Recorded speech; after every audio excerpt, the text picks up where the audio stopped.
A blazing inferno reflects in a pair of eyes. The girl's empty expression betrays nothing. The sight of flames roaring in the darkness is etched upon her mind. Her heart speaks to her in a dry tone. You will never forget this night. Not for the rest of your life. Mom, come help with this. The girl's bright voice rings through the kitchen. Lined across the table are a colorful array of vegetables in hues of green, yellow, and red, as well as a large piece of meat. Cradling the girl's younger sister, her mother turns to the sound of her older child's pleas. Well, someone's enthusiastic about their cooking.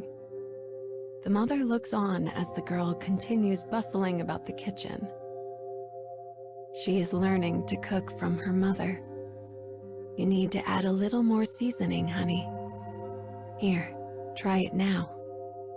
The moment the girl brings the food to her mouth, her furrowed brow loosens and a smile breaks out. Oh, yummy. The two chefs look at each other proudly, content in the knowledge the recipe is perfect. The girl sets the steaming dishes down. The mother plops the little sister in her chair as the three of them gather around the table. The wood practically groans under the weight of the food, which is far too much for even 3 hungry mouths. As the mother starts cutting meat into small pieces for her youngest daughter, she looks at the elder with a wry smile. It's good you got more practice in, but we clearly went overboard on our portion control. Everyone chuckles as they dive into their meal. Dad's coming home soon, right? Asks the girl as she happily bounces up and down in her chair. The letter had arrived a few days ago. It was a notice their father would soon be returning from his military service. The moment the girl read it, she ran into her mother's room and announced her grand plan. I'm going to make Dad's favorite dinner when he gets back. She has been awaiting his return for so long. The last time she saw him was the morning he left for the front. His expression betrayed mixed feelings, and the young girl had no way of knowing what sort of emotions they were. But as he held her tight, he leaned into her ear and whispered, I will come back to you, I promise. That promise was everything to her, and now it is coming true.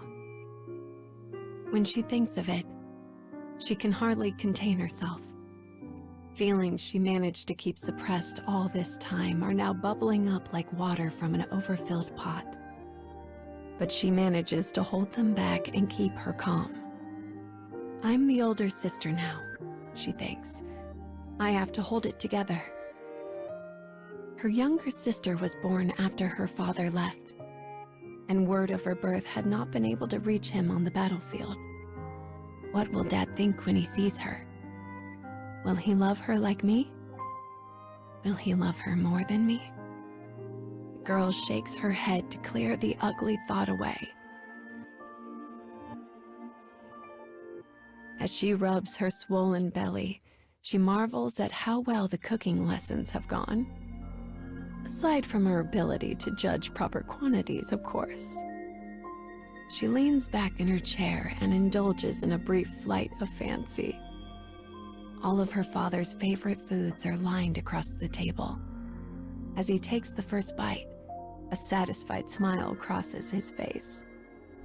She sits at his side, no longer the young child he once knew, but not yet a woman grown. He'll be amazed to see how much I've changed. It's going to make him so happy. Her reverie is interrupted by the voice of her mother. When you're done wool gathering, you can help clean up. The girl starts, nearly tipping her chair over in the process. You're the older sister now. You can't afford to be lazy. The girl pouts a little at the scolding, but her mother pays this small rebellion no mind. Instead, She entrusts her to take care of the dishes and heads off to attend to her sister. It must be so hard for Mom to take care of both of us alone. I need to work as hard as I can to support her. She's always put on a smile for us no matter what. And that's why I've been able to keep going, even when I was sad, or lonely, or depressed. I'm too old to be having jealous fits or slinging snide remarks. So what if she doesn't pay much attention to me anymore? She nods to herself as she reaches this conclusion and proceeds to wash and put away the kitchenware. When night comes, the exhausted girl begins falling asleep the moment her head strikes the pillow. As she drifts off, she feels her mother's hand on her head. Thank you, honey. You are always appreciated. With that, her mother stands and leaves the room. In her dreams, her entire family sits happily around the table.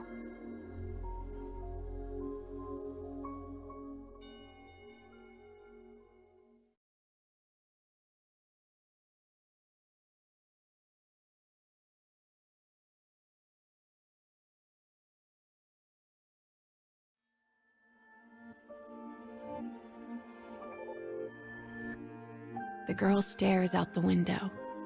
Whenever she hears a noise coming from the door, she bolts to her feet. Her mother makes a comment about her being worse than a puppy, which causes her cheeks to go pouty once more. With each ring of the doorbell, the girl rushes to the door, only to return each time filled with disappointment. Finally, the moment she was waiting for arrives. The front door opens to reveal her father in his military uniform. How long had they waited for this? How long had they all waited for this? Unable to help herself, the girl leaps up and runs to her father. But then, something shocking happens. Her father shoves her aside. She crashes to the ground, unable to process what just happened. A silence ill-befitting a family reunion falls over them. Sensing the heavy atmosphere, the youngest begins to cry. The father covers his ears at the sound of her wails and rushes off to his room. "Don't worry, girls," says her mother as she helps her daughter up. "Your father is just tired." She smiles as she says this, but the expression does not carry over to her eyes. The girl remains stunned. She can't fathom what just happened. Her sister's sobs echo around the entryway. She does not see her father again until dinner. She is almost beside herself with worry. What if her actions had caused her father's mood? As she bites her lower lip, her mother comes up behind her. "It's okay, honey. You didn't do anything wrong." Rather than comfort her, the words make tears spring to her eyes. But she manages to hold them back and force a smile on her face. "It will be better once he eats. He's going to love it. This is what you've been working so hard for, remember?" Thus determined, she begins helping her mother with the meal. The fragrance of grilling meat covered in her mother's secret seasoning soon wafts through the kitchen.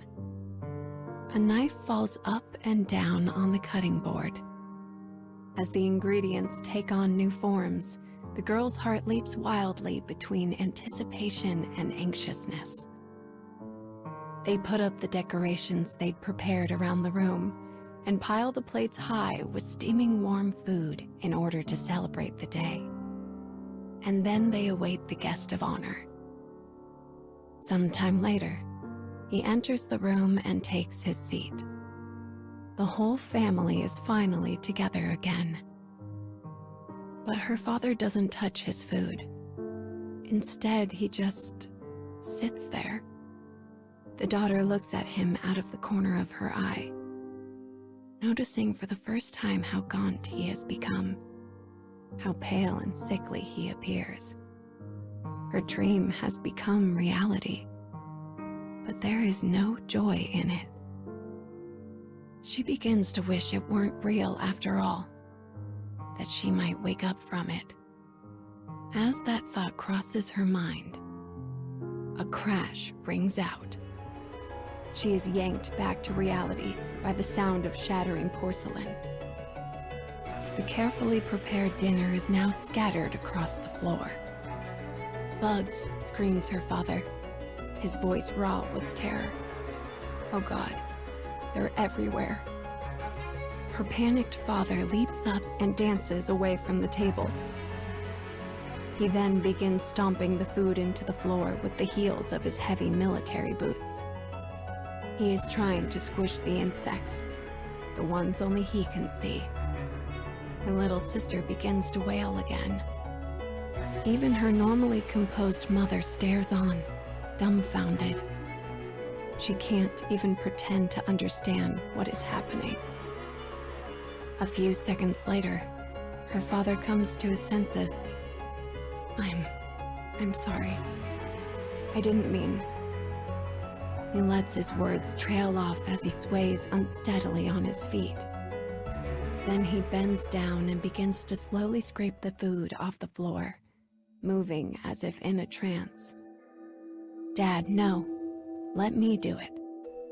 The girl drops to her knees and begins a frantic cleaning. Her mother rushes to grab some rags, and for a brief, insane moment, it almost feels like everything will be okay.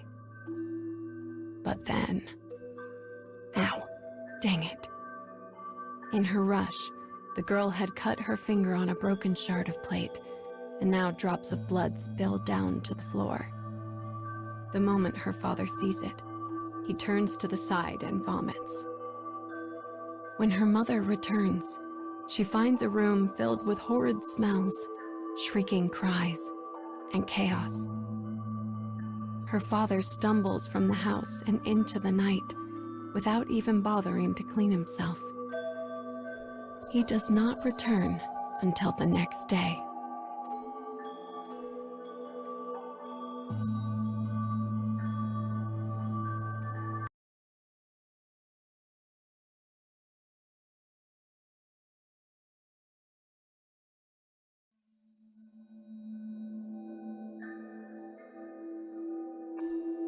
Her father is unable to find work.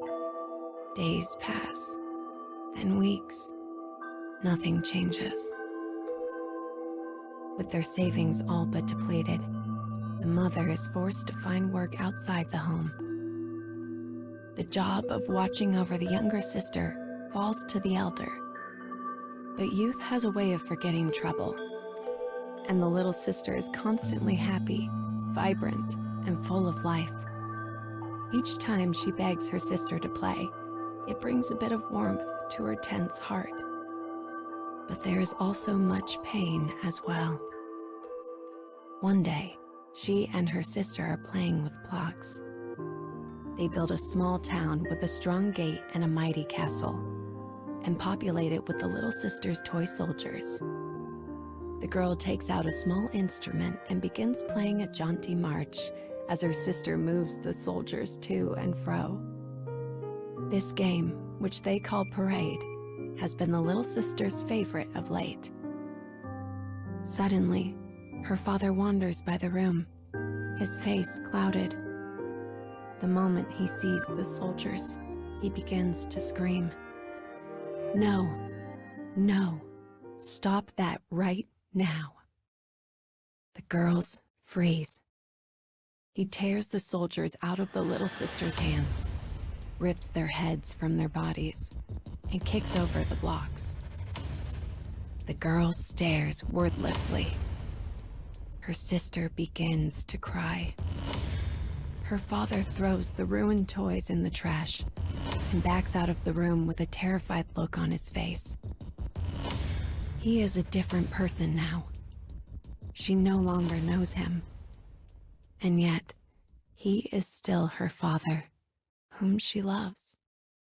He's just sick, she tells herself day after day. He'll get better. Things will go back to how they were. Their father does seem to feel guilty about his condition. One day, he offers to help with the housework. Mother and daughter both agree instantly, hoping that perhaps this smallest of steps will be the push he needs to get well. The next day, he begins preparing a bath for the little sister. The girl is worried by her father's slow, clumsy movements and finds herself checking in on him every few minutes. But watching him draw the bath just feels so very normal. And for a brief moment, she finds happiness in the scene.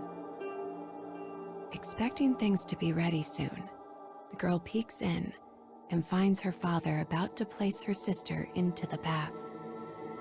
Her little sister is staring at the bath, eyes wide. Sensing something amiss, the girl looks at the water and sees that it is boiling. She runs to her sister and quickly scoops her up. "Dad, no. What are you doing?" Her father stares at her, confused.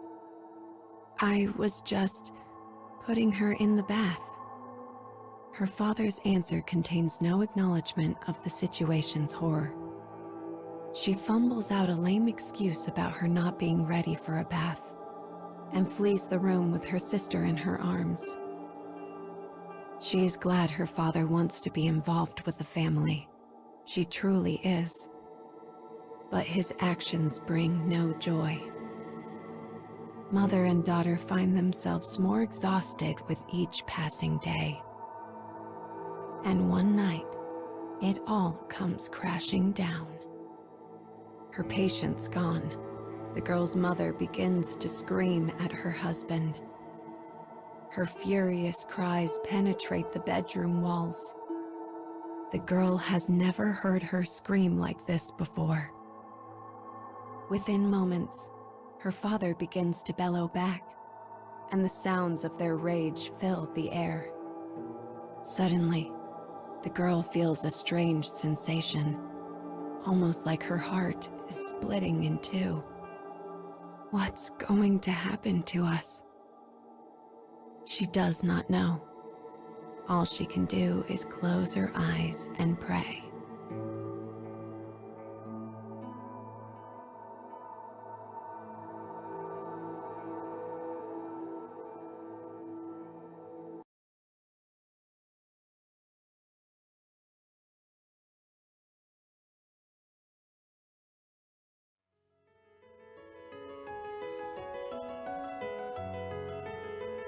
A strange crackling sound stirs her from sleep. Then she begins to cough. Smoke. That's smoke? Oh my God. The house is on fire. She wants to believe this is a nightmare. She wants to believe it with all that she is. But the heat will not let her. Dad. Mom. My sister. A moment later, she dashes out of her bedroom. Dad. Her father is standing in the living room. Flames lick up around him. Her mother's body lies still at his feet. Her father slowly turns to look at her. His eyes are two empty pools. His mind is gone.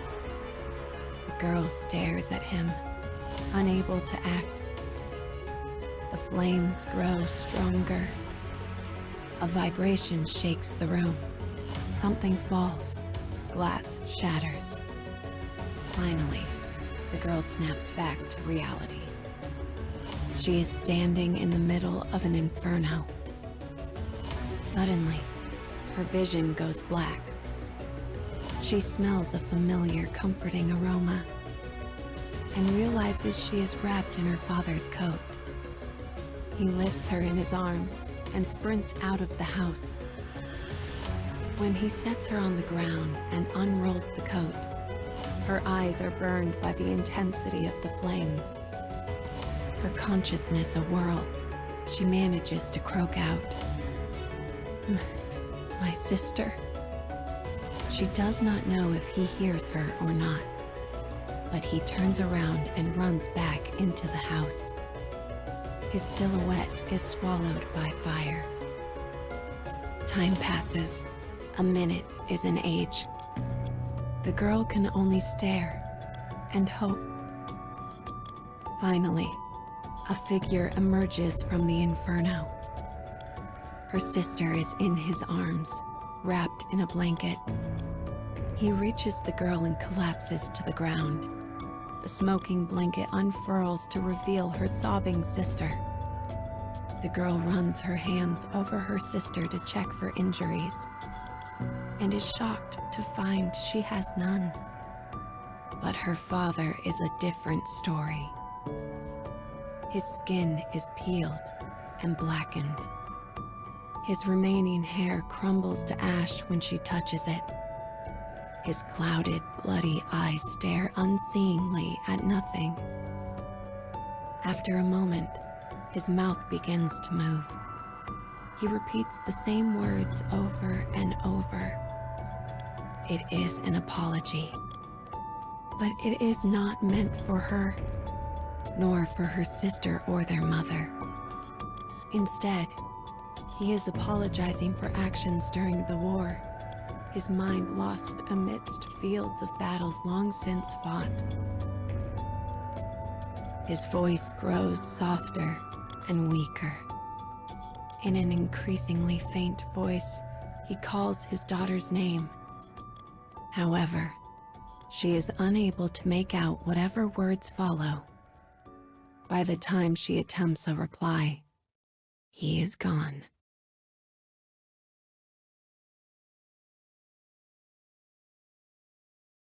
Sometime later, she learns portions of what happened to him during the war. The orders he was given, young children clutching weapons, blood, gore, screams of pain, eyes staring up from the dirt. The eyes of little girls, girls much like his own daughter. Her father left the battlefield, but his spirit never did. Why? Why? Why? Why? Why? Why? Why? Why? Why? Why? Why? Why? Why? Why? Why? No matter how many times she asks, no one ever answers her. Perhaps there is no answer, or at least no answer that can roll the stone off her heart. The two girls stare at the smoking remains of their home. Sis? Where's Mom? Where's Dad? Her little sister looks up at her quizzically. They are now alone in the world. The girl smiles gently at her sister. Like her own question, hers has no answer. Yet she feels a resolve begin to build. I will make her happy, whatever it takes. She will never have to feel the way I do right now. She squeezes her sister's hand as she makes this silent vow. A vow that is now her entire reason for living.